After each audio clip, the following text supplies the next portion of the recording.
how the Trump administration could be hurting Israel's already damaged brand.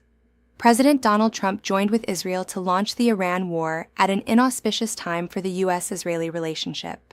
Just a day before the first strikes, Gallup polling had shown Americans' views of Israel hitting a 21st century low. Most strikingly, Americans for the first time didn't sympathize more with Israelis than Palestinians. Making matters even more fraught, the right has in recent months become riven over how to deal with what many regard as a troubling rise in anti-Semitism in its base and influencer class. Some of the biggest names in conservative thought have increasingly, and often conspiratorially, linked Israel to all manner of American maladies. Given Americans seemed quite skeptical of this war from the jump, it didn't take an active imagination to surmise that some people would blame Israel and even craft conspiracy theories about that. And that certainly happened. But, in a twist, that's thanks in large part to some of the Trump administration's rhetoric about the war. The president and those around him have done Israel no favors with some of their claims. On two major occasions now, the administration has gestured at Israel being mostly responsible for major inflection points in the war, even though the evidence on both counts isn't totally clear. First, it was Secretary of State Marco Rubio making a kind of bank shot case for why Iran posed an imminent threat to the United States. Rubio said Israel was going to strike Iran no matter what, and Iran was going to retaliate by striking at U.S. targets. Ipso facto, the argument went, Iran was an imminent threat to the United States. The political problem with this formulation, though, was that it sounded a lot like the United States government was having its hand forced by Israel. So the Trump administration quickly abandoned that argument and moved on to another in its long line of justifications for the war. But this week has showed how Israel's PR problem is going nowhere. On Tuesday, we learned that the first high-profile Trump administration official had resigned while citing the Iran war. But outgoing National Counterterrorism Center Director Joe Kent didn't just criticize the war. He heavily blamed pressure from Israel and its powerful lobby for coercing the United States into it. Kent, in his resignation letter, went on to repeatedly cite Israel and blame it for other wars too. And in an interview with Tucker Carlson on Wednesday, he played into conspiracy theories about Israel. The reaction on much of the establishment right has largely been to dismiss Kent as an anti-Semitic crank. But this is someone Trump put in a powerful position, and did so despite his known past associations with extremists, including white nationalists and a Nazi sympathizer. And Kent is now using the credibility the administration vested in him to target Israel. And finally came Trump's bizarre missive late Wednesday night. In a social media post at about 10 p.m. ET, he disclaimed any U.S. role in the major Israeli attacks. The attacks were on facilities linked to the South Pars gas field in Iran.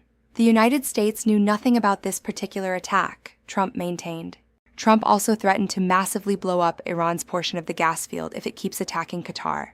Iran responded by striking Qatar's portion, raising tensions between neighbors. And the gas field is the world's largest, meaning its destruction could have an outsized impact on the already struggling global energy markets and supplies. The first thing to note is that Trump's account has been contradicted.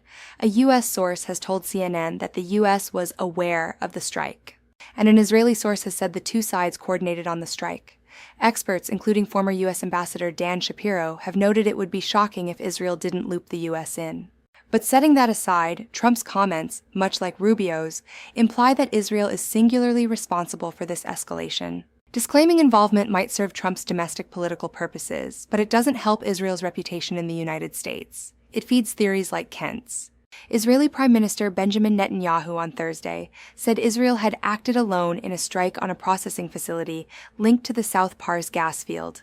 Netanyahu also rejected the idea that Israel coerced the United States into the war. This canard that we dragged the United States into it, it's not just a canard, it's ridiculous. Trump seemed to double down on his claim on Thursday, telling reporters that the U.S. and Israel were independent, but get along great.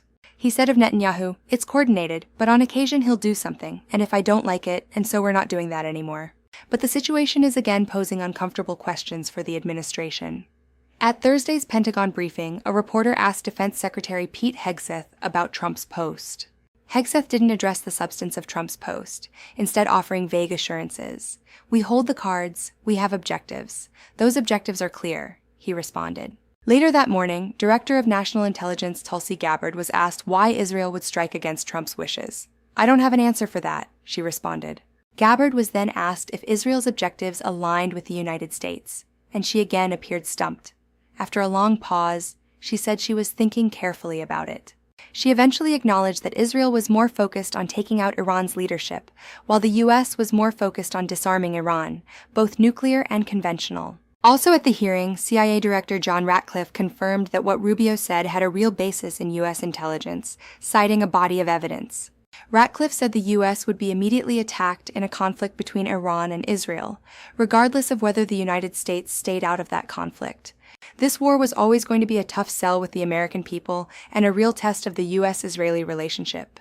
But through its inability to craft a consistent message and Trump's tendency to say whatever might be expedient, the administration has made the equation even more complicated. American society, and Israel's reputation, could be feeling the effects of that for a long time. For Frontline USA, I'm reporting.